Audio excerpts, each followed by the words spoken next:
Carlo here, and today I want to teach you how to read a balance sheet. Now, as you guys know, I am a huge fan of long-term investing and dividend investing, but times have changed. It's not like, when our parents and grandparents were investing money in the stock market where you can just buy a company and hold it for 20, 30 years. You have to have a better understanding of the companies that you're investing in, because with technology, becoming huge in the past 20, 25 years, companies can be on top and then they can basically be obsolete in just 5 or 6 years. Look at companies, let's say 10, 15 years ago, right? They were huge companies.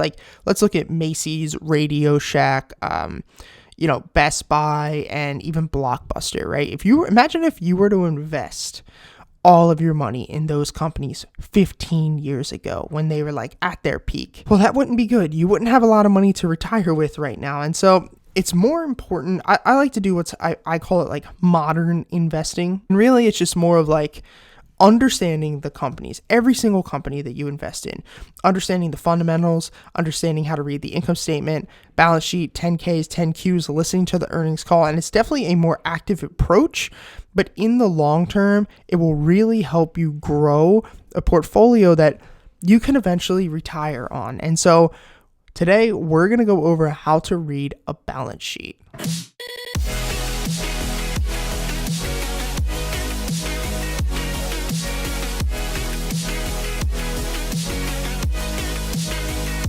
When researching the fundamentals of a company, the balance sheet is one of the most important things, if not the most important thing. And what a balance sheet really does is allows the company to operate from a long-term perspective. Because think about it this way, right? Say that you own a company and you have a ton of debt. And, every company is going to need debt to get started, but you have a lot of debt, you're having trouble being profitable, and you don't have a lot of cash in the bank, right? Company is going to end up getting a lot of pressure from the shareholders, from analysts, and from the media in general. And all of this pressure might make you act in the short term just to please people. And you also have to think about it this way too, right?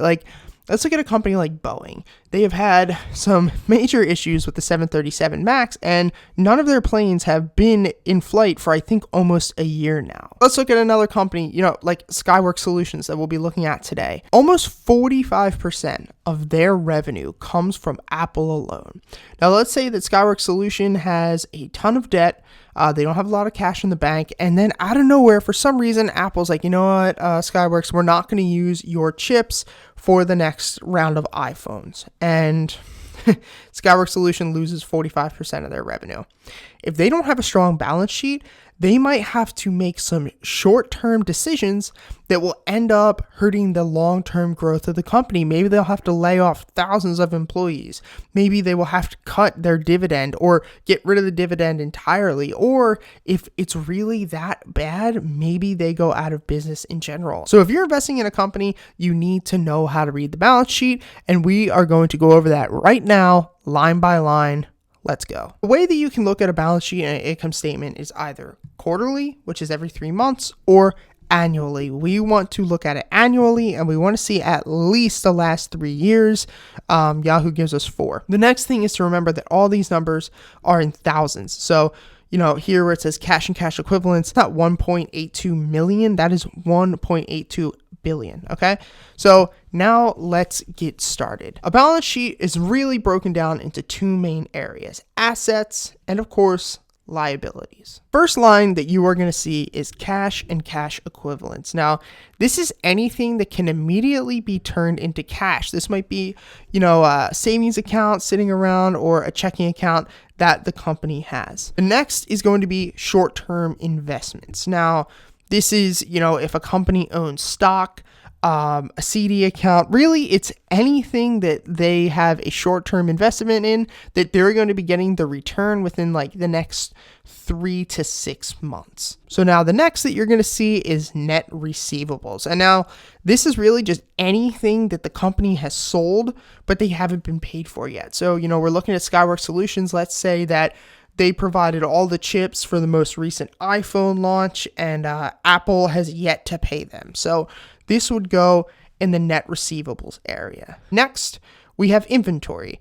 It's pretty self-explanatory. That's just any inventory that is sitting around. If they were to sell it right now, what would that be worth? Now, the next thing that you're going to see is here under non-current assets, and that is property, plant, and equipment. And so this is obviously like housing. Say that they, built a huge like office building and maybe some dormitories for people to come live at when they end up transferring from college to that company. Let's say it's equipment. If you have a very, equipment heavy business, it could be factories, it could be any real estate that they own. That would go under this area. And then as well, for some reason, I don't see it here. I see other long-term assets, but usually there is a area that says long-term investments. And this is anything that the company has invested in for a long term. So this could as well be stocks. It could also be like maybe some government bonds that the company owns, or maybe a long-term CD account that expires in, 2 or 5 years or something along those lines. And then we have kind of a doozy and a weird one, and that is goodwill. And so goodwill is basically what the brand is worth. And honestly, this is kind of just bogus. I don't ever look at goodwill. I don't care about goodwill because at the end of the day, a company could really just make a number up. Like maybe Apple's like, oh, the Apple name, the Apple brand is worth $200 billion or something crazy like that. So when I'm looking at a balance sheet for a big company like this, I don't ever care about goodwill. And, and to kind of sidetrack real quick, we're breaking down a balance sheet for an investment, because we want to buy stock in a publicly traded company. But let's say that in the future, you are going to start your own company. Well, you're going to have to create a balance sheet. And so as much as you have to know how to read a balance sheet of another company, you're going to have to know how to make your own balance sheet. Or let's say, you become a VC in the future, venture capitalist, somebody like, someone on Shark Tank. You're going to have to know how to read a balance sheet of that company. And when you get to this point where it's like goodwill, like that number is usually bogus. So I don't look at that. Moving on, we have intangible assets. And now intangible asset is basically just any patent that the company owns for a product, any intellectual property that they might have, and really just anything that is worth money and considered an asset, but you can't touch. And so now, after adding all of these up, you are going to get total assets, okay? And now we're going to move on to liabilities, and we're going to come back to this number in a bit. As we move into liabilities, the first thing you're going to see is accounts payable. This is the opposite of net receivable. So account payable is really just any bills that the company hasn't paid yet. So say like, the company has a whole bunch of raw materials that they ordered to create a product, but they haven't paid the bill yet. That still goes on their balance sheet. And then so the next thing that we're going to see is debt. And so as you see here, this company has no long-term debt, but it goes the same way. So, short-term debt, maybe a company has short-term debt, that's debt due within the next 3 to 6 months. And then you have long-term debt, which is debt that is due, longer than that, maybe 6 months to 2 years. And so I don't normally really care too much about long-term debt, but I always look at the short-term debt because that's going to have to be paid pretty soon. And if a company doesn't have a lot of cash around and they have this debt coming up, that's obviously not too good. And then something else that you'll see, which is not here, but sometimes you'll see minority interest, and that's just anybody who is a small shareholder of the company that gets paid that's, not, and this isn't really used in stocks, and it's not like a shareholder, that they bought shares on the public market. This might be somebody who, was a founder and they owed 5% of the company, and every month they get a royalty or something. That's not really what you see. But I also figured I would just put this in here. For understanding of how to read a balance sheet, I want to go over what I look for. Now, obviously, like I said before, I really look for short-term debt because that's going to have to be paid, coming up pretty soon. But one quick thing that you can do when you're scrolling through and you're looking for a balance sheet, and something that I look for, and if it doesn't meet my requirement for this, then I usually will not invest. What you want to do is take a look at your total assets, okay? Then you're going to want to go down and look at your total liabilities. Now, if your total assets are not worth 2 times your total liabilities. So let's say that, this number was $100 million and you didn't have $200 million in your total assets. So if there wasn't a 2-to-1 in assets versus liabilities, I would not invest in that company. And that's just, that's a personal thing. Some people want to see a 3-to-1. Some people want to see a 1-to-1. But for me, 2-to-1 gives the company enough room, like I said before, to where they don't have to worry about short-term problems, and the executives and the company can really focus on growing that company for the long term. And as well, if a hiccup or something happens, like I said before, they have enough cash in the bank to where they're not going to have to cut a dividend. They're not going to have to freak out. They're not going to have to fire a whole bunch of people. Obviously, you can see here, I love the balance sheet on Skyworks Solutions because they have almost 7 times the amount of assets that they do in liabilities. And so let's look at some other balance sheets. Let's say Yahoo Finance, Apple balance sheet, and we'll take a look at this. And we'll quickly look over and see if it's something we would invest in. So short-term investments, yada, yada, yada. And this is just kind of what I do. Like before, I want to see very quickly if this is a balance sheet I like before I break everything down. So say I'm looking at Apple, I'm not going to be like, all right, cash and cash equivalents, short-term investments, total cash. Like I'm just going to quickly scroll down. I'm going to see what the total assets are. And then I'm going to see what the total liabilities are. Now,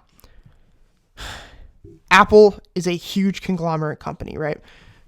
But just quickly off of the top, I would not invest because they don't have the double the amount of assets that they do liabilities. So for somebody like me, I'm not a fan. I wouldn't invest. Now, like that's not like a make or break for everybody, but for me, that's not something I would do. So let's say Facebook balance sheet. So here we are, balance sheet annual. Scroll down very quickly, total assets. And then we're going to find total liabilities. Boom. That is very good. So from a balance sheet standpoint, now I would say, okay, Facebook meets my criteria of double the amount of assets versus liabilities. Now I'm going to go through and I'm going to read the balance sheet. I'm going to take a look. I'm going to see what the short-term investments are, what their net receivables are. I'm going to see, do they have long-term debt? No, they don't have any long-term debt. Do they have short-term debt? No, there's no short-term debt right now. So this is what I'm going to do. And I'm just going to go through and I'm going to do this for a ton of companies. Let's see. AMD. I hate AMD's balance sheet. I haven't looked at it in like 2 years, so it might be different, but AMD's balance sheet was one that I hated. So let's see. They don't have 2019s. Okay. So total current assets is right here. And total liabilities. Okay, so I mean it's definitely gotten better. And so like look at the difference, right? Last time I looked at it was like 2 or 3 years ago. It was almost a 1-to-1. All right, well it's a little better now. Now I'm not saying like AMD is a bad company or it's not something that I would invest in, but without doing further, investigation and looking more into the fundamentals, but there are a lot of guidelines as an investor that I have. And there's so many companies out there. There's so much opportunity out there. And what you need to do is set up a set of guidelines that a company has to meet. See if they meet them from the top. And then once you get a list of, 10, 20, 30 companies that meet your base criteria, which, like I said, one of my base criteria is they have to have double the amount of assets to liabilities. Find out what those criteria are. I'm going to make more of these videos in the future. And then you need to figure out from that point, does a company meet your criteria? And then you can deep dive them. Then you can figure it out. Because if you're, deep diving every single company the way that you should be, I mean, you're going to spend a lifetime worth of, researching a bunch of companies, and you might never take a position and start building a portfolio. If you guys found this video helpful, make sure you hit the like button, subscribe. It really helps the algorithm. Share this video with your friends and family. And if you want to be a part of my private stock market group, I will put the link down below. $30 a month, you get access to our private Discord and community where I go over every single play that I'm looking at and plays that I have taken. If you want to be a part of that, the link is down below. Thank you guys so much for watching, and until next time, I'll see you.